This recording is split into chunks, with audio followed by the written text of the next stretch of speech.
अन्य चुनाव 7वें चरण के चुनाव के साथ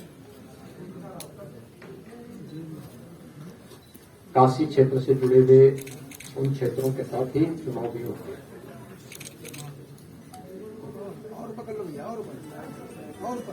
मित्रों, भारतीय जनता पार्टी राष्ट्रवाद, विकास और सुशासन के मुद्दे पर इस चुनाव में है और उत्तर प्रदेश के लिए लोक कल्याण संकल्प पत्र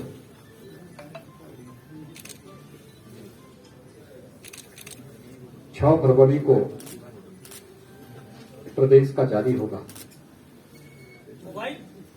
आप सब जानते हैं कि हम लोगों ने जब 2017 में तत्कालीन राष्ट्रीय अध्यक्ष और आज के गृह मंत्री माननीय श्री अमित शाह जी के सानिध्य में उत्तर प्रदेश विधानसभा चुनाव के पहले अपना लोक कल्याण संकल्प पत्र जारी किया था। 212 संकल्प लिए थे हम लोगों ने उस समय,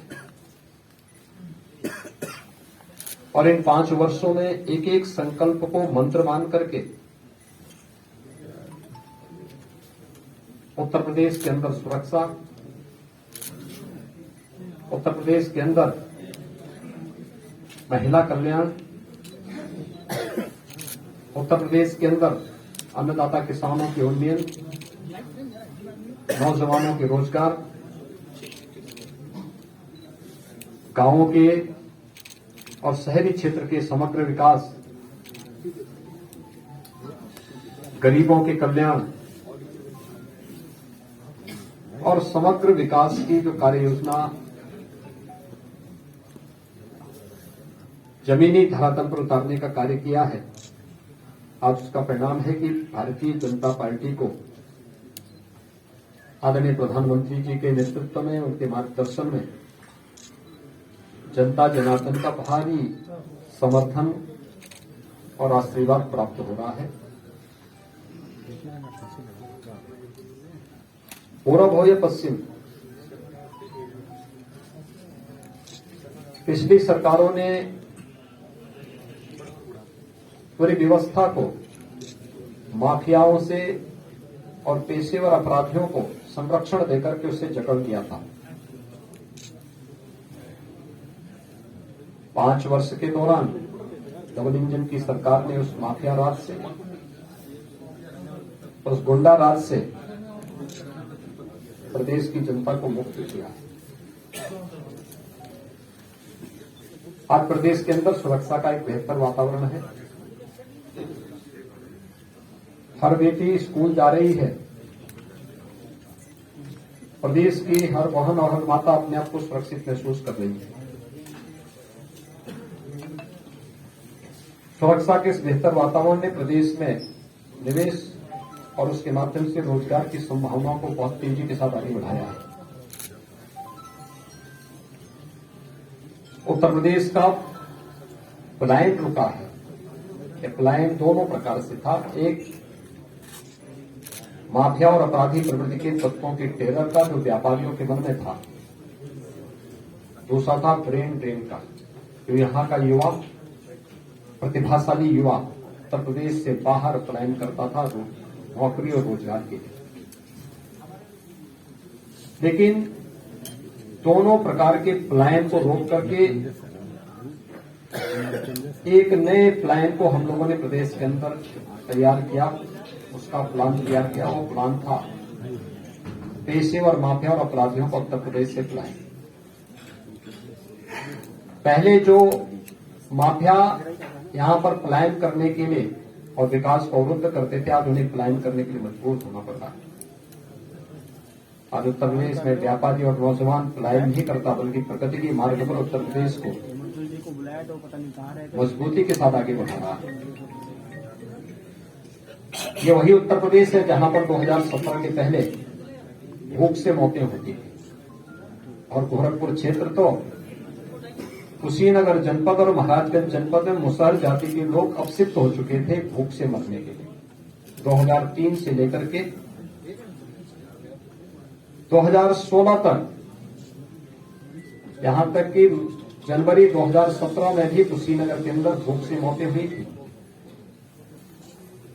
और उस समय सांसद के रूप में मुझे उन क्षेत्रों में जाने का अवसर प्राप्त हुआ था और मैंने स्वयं भूख से तड़प रहे मर रहे लोगों को अपनी आंखों से देखा था और उनकी पीड़ा को समझ करके फिर उसके खिलाफ आवाज भी उठाई थी।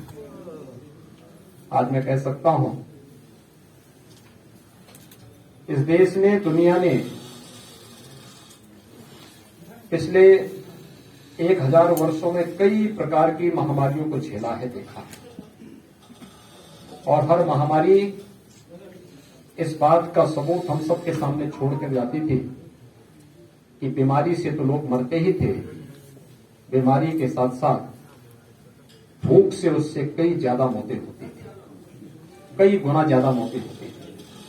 आज मैं कह सकता हूं इस सदी की सबसे बड़ी महामारी कोरोना महामारी के दौरान उत्तर प्रदेश में प्रधानमंत्री मोदी जी के सानिध्य में, उनके मार्गदर्शन और उनकी प्रेरणा से, उनके नेतृत्व में कोविड प्रबंधन के जिन कार्यक्रमों को आगे बढ़ाया है, आज उसका परिणाम है उत्तर प्रदेश के अंदर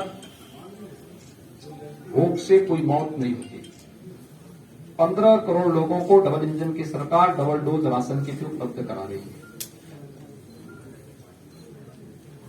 किसान आत्महत्या करता था 2004 से लेकर के 2014 तक देश के अंदर लाखों किसानों ने आत्महत्याएं की। उत्तर प्रदेश में 2014 के बाद भी केंद्र सरकार की योजनाओं को प्रदेश सरकार ने, उस समय की प्रदेश सरकार ने लागू नहीं किया।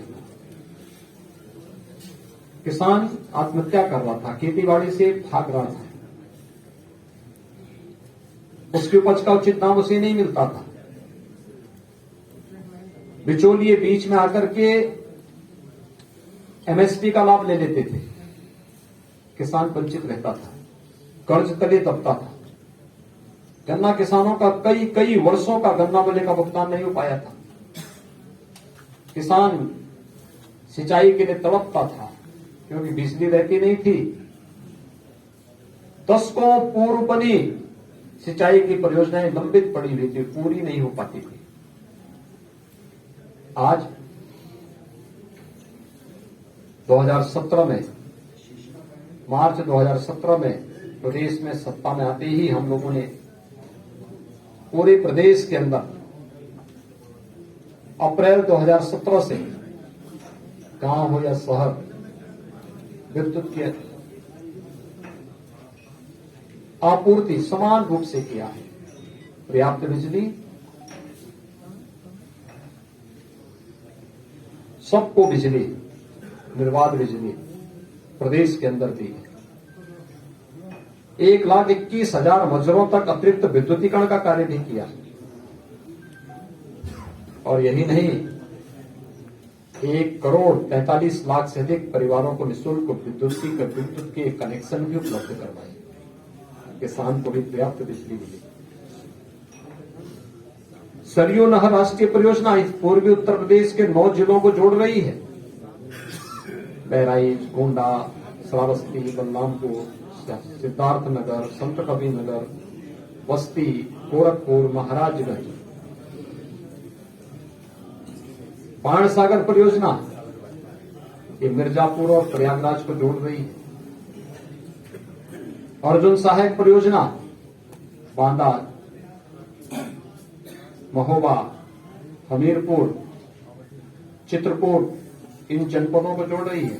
ऐसी लगभग 18 बड़ी सिंचाई की परियोजनाएं जो कम से कम 30 साल से लेकर के 40 साल पहले जिनकी कार्य योजना बनी थी लेकिन पूरी नहीं हो पा रही थी, हमने उन्हें पूरा किया। 21 लाख हेक्टेयर लैंड को अतिरिक्त सिंचाई की सुविधा भी दी।